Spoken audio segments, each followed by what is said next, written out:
Kunz, what's the importance of measure the economy efficiency of BIM? So why measure the benefits, the money benefits, the financial benefits?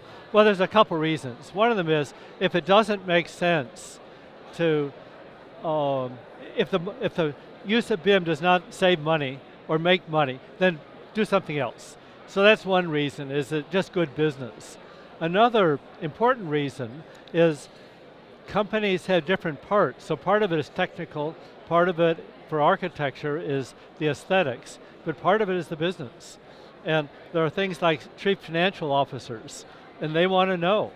So the reason to do it is both it makes sense to make sure that whatever we do in a company with our time as an individual, that it's a good idea from a business point of view. And second of all, we have collaborators like chief financial officers who want to know, and we have to tell them. Now, that suggests the question of how do we measure this? And so it's really very difficult to do what is called, measure what's called the return on investment. Because that means that you know, if I make this investment, here's the impact of it. But I will never know what happened, what would have happened had I not made the investment. And so maybe it'd be much better, maybe it's much worse. So the thing that we find is very helpful is to say that if we're going to introduce BIM, we're going to have a measured impact on sales, and we're going to have a measured impact on cost. And so we have a baseline, that means that we know what the baseline performance is on revenue and sales. And so if we have that historical number, then we can say, now we invest $1 million in BIM. And at the end of the next year, here's how our revenue changed, here's how our cost changed in comparison with our historical record. And then we can say that the impact, the payback period of our investment is never, or 7 years, or 1 year, or 1 week. And we've seen all those. How it can be used, the parametric information of performance of BIM to improve projects? So the BIM stands for Building Information Modeling.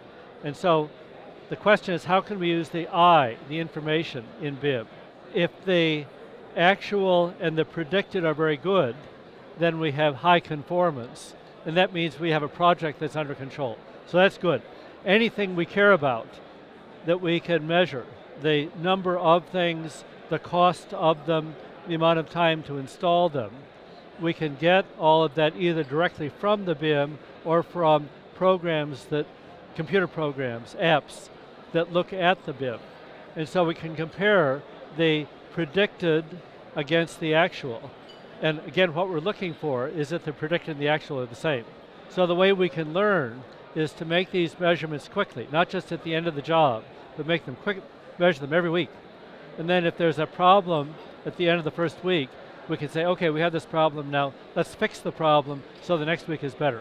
And that's the way that we get benefit quickly from the use of the BIM in the quality of the project or the reliability of the project.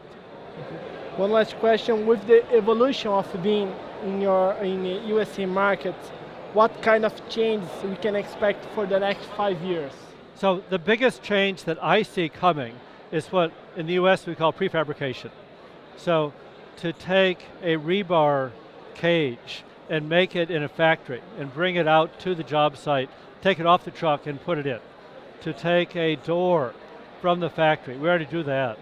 Now take a wall with the door in it and make that in the factory and bring it in and install it in 10 minutes or 1 hour.